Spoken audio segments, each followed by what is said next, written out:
Alrighty guys, welcome back to Balake's Fish Room. So today I'm just going to be doing an update on the red terrors, so the Festae pair. So I've got these guys going pretty well now.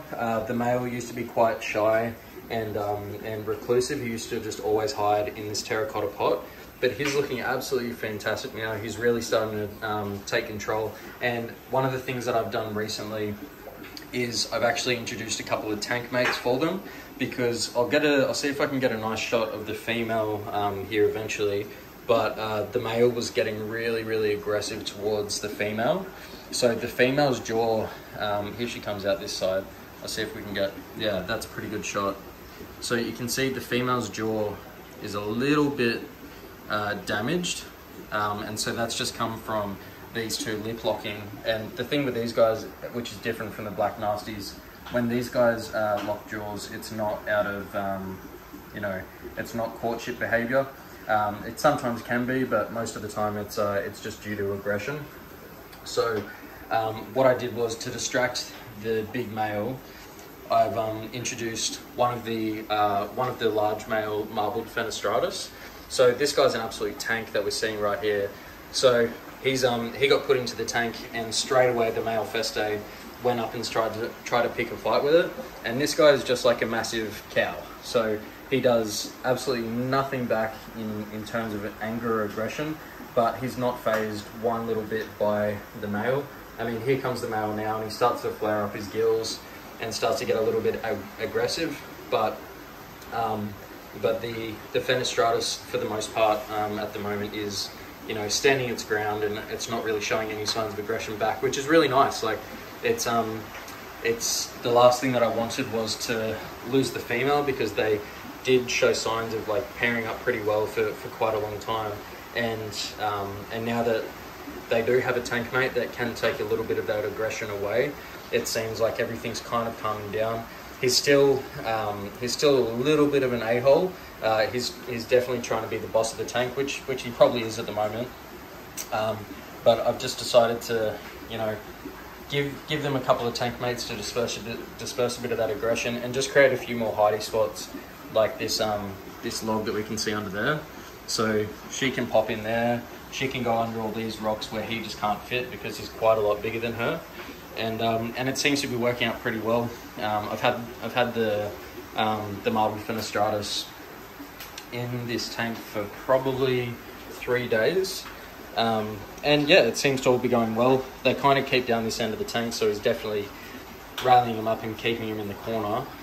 So I'll just have to keep an eye on it, just make sure the Festae don't get too overly aggressive and too violent with these guys, because they might just sit in the corner and just take it until we lose them, which wouldn't be ideal. So I'm gonna monitor how everything goes with this kind of setup for a little bit longer, and eventually I might end up needing to put one of the dividers in here to split up the male and the female.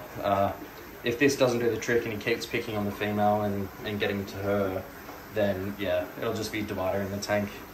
Let him calm down for a little bit and let him develop that pair bonding, and hopefully that goes all nice and well. So he's probably measuring about, I'd say he's 8 inches. See, just there you saw the Fenestratus. So if it does need to fight back, it will, and it's probably about double the size of the Festae. This Fenestratus is maybe 10 inches. So it's good to kind of get a fish like that can put him back in his place. But he's an absolute beast. Like, I love trying to focus in here. I love all the blue markings that come along his face, and he just looks really defined. And the female herself, she's actually had quite a bit of a growth spurt lately. So when I got her, she was probably around 2.5 inches. And since putting them in this larger 6-foot tank, she's just she's shot up. She's close to, I'd say, probably 4.5, 5 inches now, which is pretty fast growth rate. But I mean, you can see by that jaw and she's got a few scrapes on the top of her head. But all in all, I think this tank is really coming along nicely.